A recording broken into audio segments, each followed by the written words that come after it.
So we've spent the last decade obsessed with being perfect. We've scrubbed every typo from our website, sanitized every case study, polished our brands until they're as smooth and reflective as a glass office building in a gentrified tech hub. Yeah, we did it to look professional. We did it to look competent. And here's the problem. In 2026, competence, professional, that's a commodity. AI can do perfect in 4 seconds for the price of one of your LLM credits. So if your brand is flawless, you probably aren't being perceived as professional as much as you're being perceived as synthetic. And here's the big question. If your customers can't find a single crack in your story, why on earth would they trust you? Yeah, let's talk about that. So this is part 3 of our series on winning trust in the age of synthetic noise. And in the last 2 sessions, I've showed how we've hit that beige wall with our content. It's that suffocating layer of AI-generated adequacy, And then last week, in part 2, what we did was we introduced the plural brand, the antidote to this, moving room to room, community to community with different stories tailored to add value to those rooms, to those communities. But today, we're going to go into the room itself because talking about the message itself is important. Because once you've stopped shouting at some phantom market and started talking to real communities, real people, we have a choice. We can keep reading from the same perfect script, the polished one that everybody else is using, or we can do something radical, distinct, different. We can stop trying to be the hero and start being, real. Today, we're going to talk about what we might call the pratfall protocol in B2B branding. And yeah, I know that sounds a little bit like a Big Bang episode title, but let's talk about that, B2B storytelling. So we'll start with the hero's journey, right? The hero's journey is now in B2B a cul-de-sac. I mean, let's be honest. We've spent 15 years kneeling at the altar of storytelling. And I'll raise my hand, by the way. I was one of the head priests of that church. We forced every bored B2B buyer into a hero's journey costume that they didn't really ask for. We told them that we were Luke Skywalker and we were Yoda, and then we humanized those brands, our brands, right? We humanized them by posting photos of office dogs and foosball tables, and we humanized it with the fun room. The industrial ball bearings and software as a service widgets became game night, free lunches, all of those things in order to humanize our brand story.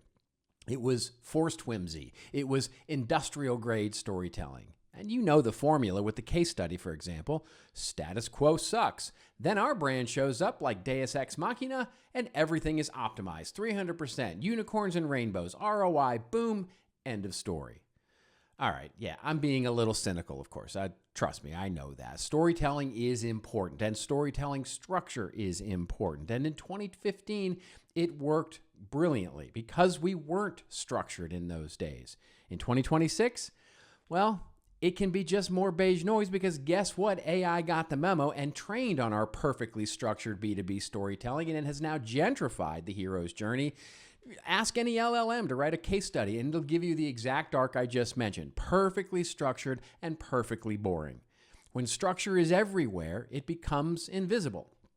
And that brings us to the trust paradox. So what is the trust paradox? Well, AI is now so good at sounding confident that we humans have stopped checking for facts. The syntax is now so perfect that we can't tell if it is true or it just sounds true. And the paradox is that for us humans, that difference is often not that important. In other words, the paradox is if it sounds true, we often just think that it is true. So as a result, our brand is no longer being judged on being correct. It's judged on being distinct.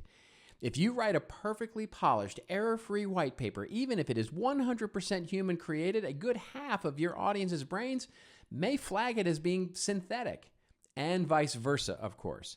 The point is, you're now guilty of being a bot until you prove human. The only way to perhaps demonstrate that you're not leaving it up to AI or automation is leave some of those rough edges in. You need friction. So enter what we might call the pratfall protocol. Now, this idea is based on the pratfall effect, which is a well-known scientific body of research that shows if people think you're competent, that actually they like you more when you screw up. The flaw humanizes the competence. Think about your messaging for a second. The monolith brand approach that I talked about a couple of weeks ago, it says your brand might come into a room and say, our AI software onboarding is frictionless and zero downtime. It's just magic.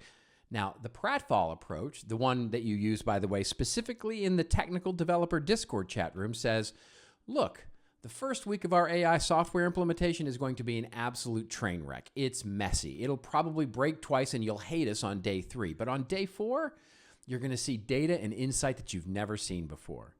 Now, that's not the same message you use, by the way, in the boardroom pitch with the CFO, because, of course, they might have a heart attack if they heard that. But the data engineer, well, they just fell in love with your brand. Why? Because they know implementation and migration of software is hard.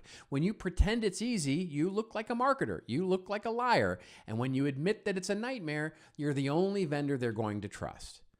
So what you're doing in that world is basically affecting something called a costly signal.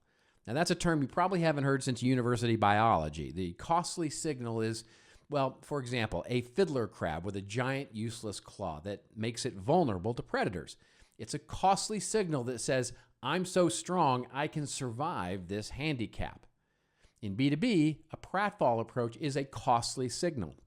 When you admit your implementation is painful, you are risking a transactional relationship in order to earn a trustworthy one.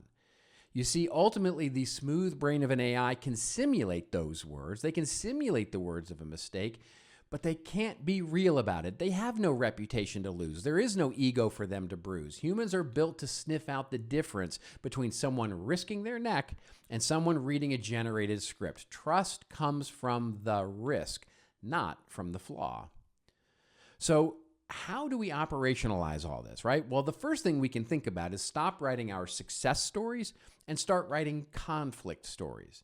In other words, move away from the smooth arc of the monolith. Stop saying things like, well, here's how company X won with our solution. Nobody cares about that.